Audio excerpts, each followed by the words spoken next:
Yang pertama, tujuan percobaan dari spektrometer. Spektrometer memiliki 3 tujuan. Yang pertama, untuk mengetahui prinsip kerja dari percobaan spektrometer. Yang kedua, untuk mengetahui indeks bias masing-masing spektrum bahan prisma. Dan yang ketiga, untuk mengetahui aplikasi dari percobaan.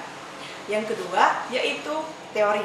Spektrometer adalah sebuah alat yang digunakan untuk menganalisa spektra yang memancarkan radiasi.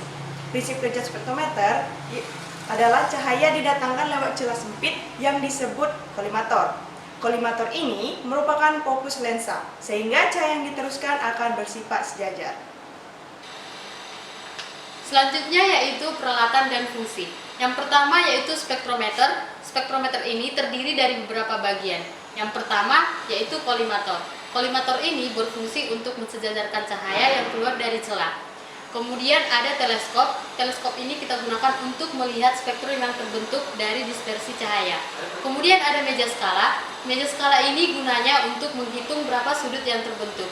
Kemudian ada meja prisma. Meja prisma ini gunanya untuk meletakkan prisma. Kemudian ada skrup. Di sini ada beberapa skrup. Skrup ini kita gunakan untuk mengatur posisi peralatan yang kita inginkan. Lalu ada loop.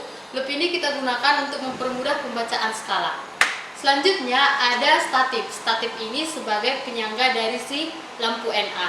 Kemudian ada tabung lampu. Tabung lampu ini untuk memfokuskan cahaya supaya tidak menyebar.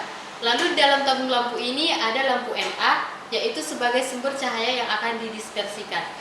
Kemudian ada induktor Rumkov. Induktor Rumkov ini berfungsi sebagai sumber tegangan yang kita gunakan. Lalu ada prisma. Prisma ini yaitu bahan yang kita gunakan sebagai pendispersi cahaya. Selanjutnya kita masuk ke cara kerja dari percobaan. Yang pertama, dihidupkan induktor Rumkov. Guna untuk menghidupkan si lampu NA sebagai sumber cahayanya. Nah, apabila si lampu NA-nya sudah menyala, kita posisikan kolimator dengan si lampu NA-nya. Kemudian kita amati pada teleskop sampai cahaya kuning berimpit pada bidang kartesian. Di sini cahaya warna kuningnya sudah berimpit pada bidang kartesian. Kemudian kita hitung pada meja skala berapa sudut yang terbentuk. Nah, kita pindahkan pada data percobaan, yaitulah yang didapatkan sebagai data theta standar. Kemudian setelah theta standar diperoleh, kita akan mencari theta kiri dan theta kanan. Di sini kita sudah menggunakan si prisma.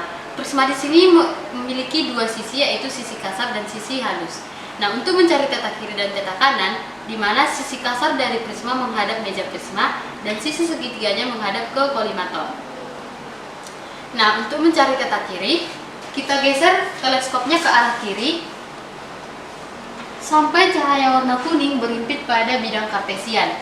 Lalu kita hitung pada meja skala yang kiri berapa skala yang terbentuk, lalu kita pindahkan pada data percobaan.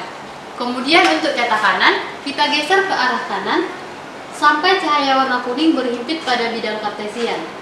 Lalu kita hitung pada meja skala yang kanan, berapa skala yang terbentuk, lalu kita pindahkan ke data percobaan.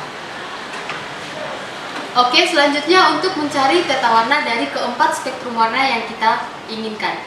Nah, bedanya di sini, meja prismanya kita putar, berlawanan dengan cara untuk mencari theta kiri dan theta kanan yang sebelumnya. Nah, yang pertama untuk mencari spektrum warna merah. Di sini kita tentukan dulu pergeseran dari si teleskopnya ke kiri atau ke kanan. Nah, misalkan kita gunakan atau kita setujukan ke arah kanan. Yang pertama yaitu warna merah. Kita geser ke arah kanan sampai warna merah berimpit pada bidang kartesian. Lalu kita hitung pada meja skala berapa skala yang dibentuk, lalu kita pindahkan ke data percobaan. Nah, begitulah cara untuk menentukan keempat spektrum warnanya. Untuk warna kuning, hijau, dan yang terakhir sama caranya. Setelah dilakukan percobaan, maka diperolehlah data sebagai berikut. Untuk theta standar yaitu 350,07 derajat, theta kiri 147,79 derajat, dan theta kanan 8,09 derajat. Nah, untuk masing-masing spektrum warna yang terdiri dari merah, kuning, hijau, dan biru dengan panjang gelombang masing-masing sudah tertera di sini. Nah, diperolehlah untuk theta warna masing-masing tersebut sebagai berikut. Nah, setelah itu kita akan menghitung deviasi minimum dengan rumus theta warna dikurang theta standar dimutlakkan dengan theta warna masing-masing warna tersebut dikurang theta standar, yaitu ini. Selanjutnya kita masuk ke analisis data. Di sini kita akan menghitung yang pertama delta P secara praktik, di mana delta P ini merupakan sudut puncak dengan rumus theta kiri dikurang theta kanan dibagi 2 dimutlakkan. Yang kedua, menghitung persen deviasi atau error secara praktik dengan rumus delta T dikurang delta P dibagi delta T dimutlakkan, dengan delta P merupakan sudut puncak secara teori yaitu sebesar 60 derajat. Dan yang terakhir, kita akan menghitung indeks bias secara praktik untuk masing-masing warna yang terdiri dari merah, kuning, hijau, dan biru tadi dengan rumus sinus setengah dikali delta P ditambah dm dibagi sinus dari setengah dikali delta P dimutlakkan. Baiklah, kita masuk ke kesimpulan, di mana kesimpulan merupakan jawaban dari tujuan.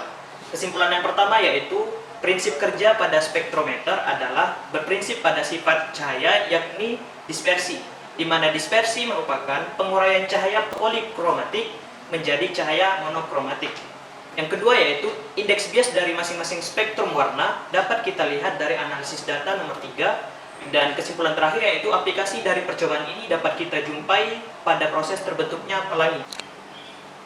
Sekian penjelasan dari judul spektrometer. Lebih dan kurangnya kami mohon maaf. Terima kasih dan sampai jumpa. Sekian video praktikum pada judul percobaan ini. Terima kasih dan tetap semangat.